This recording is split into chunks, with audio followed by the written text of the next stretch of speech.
Hello and welcome to my video on how to set up RDK group tools.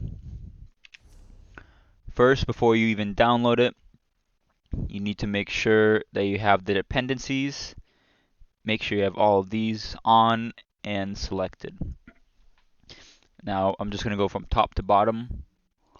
So in the RDK group tools, now as someone in a group, not leading a group, this is the settings you want to run. So you want the crown setting, you want this turned on. Now mine's off mainly because I'm usually the leader of the groups that I run. As someone in a group, you would want this turned on. You can also adjust the settings, change it, things of that nature. Auto invite, don't really need on.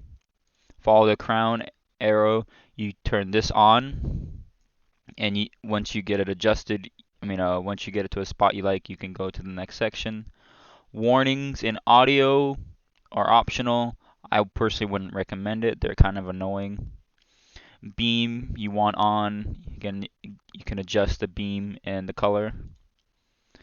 Debuff overview not really necessary. Rapid overview not really necessary unless you're playing the speeder role. Resource overview combined is important to have on. You want this on. You want pretty much just like this, where a client window, group enabled, etc. And to change the amount of ultimates that it showed, for example, right here, you would change it to 4, 5, 6, however many you want to show. Resource overview split, similar situation, you want these on, groups enabled off, and everything should be fine as is. Potion overview, completely optional, I wouldn't turn it on personally. Detonations, this is a optional. This will pretty much put a tracker on when you are using your proxy det. And also deep fissure, more handy for the group leader to have, not so important for everyone else in the group. Group beams you want off. I see dead people you want on. This is going to put a beam on the people that are dead in your group.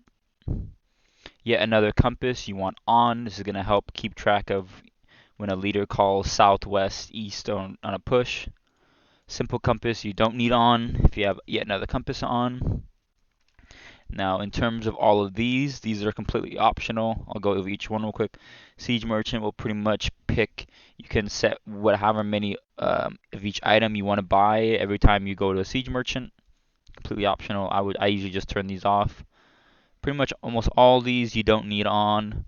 So turn each one of these off. Food buff tracker, Cyrodiil log tracker, Cyrodiil status, enchantments, respawner, camp preview, role assignment. Now, something to keep in mind.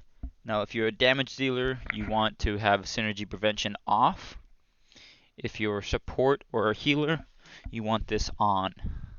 Now, the ones you want to prevent are going to be synergies like Talons, Nova, Standard, pretty much anything that's going to be doing damage. So Conduit, Grave Robber, and Runebreak. Again, this is only necessary if you're a healer or support. Synergy overview, it is nice to have if you're using any synergies. Let's say you're a DK or you're a Templar with orbs or any class that that applies the synergy. You can show which synergy you want to see. For example, if I'm a DK, I would want to show Talons, Standard, and Orbs. Next, campaign auto join. I have this off since I have kill counter, but it is nice to have on either way. AVA messages, you want this turned off. Networking, you want on. This should be fine as is. Group, I typically go by account name, but the character name works as well. Alliance colors, you leave as is, pretty normal. Chat system, you want turned off. Templar healer group, you could turn this off. And then you want group share on, and all these sections turned on. I'm just going to go over one more thing. And then for healing and damage meter, you want this turned on. This is going to keep track of your damage in the group as well as your heals. Now, if you don't want to see the actual numbers, it's more of a leader kind of thing, you can turn the window off.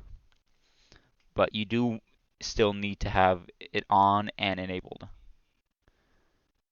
Now, a couple less things.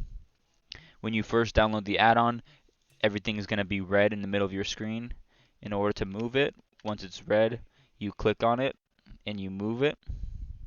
Once you get it to a spot where you're comfortable with, then you go to set position fix in the settings and the red markings will go away. The red markings is pretty much the space where you can click and move it. Now, this pretty much concludes my brief demonstration of how to set up RDK. If you have any questions, just let me know. Thank you and have a good day.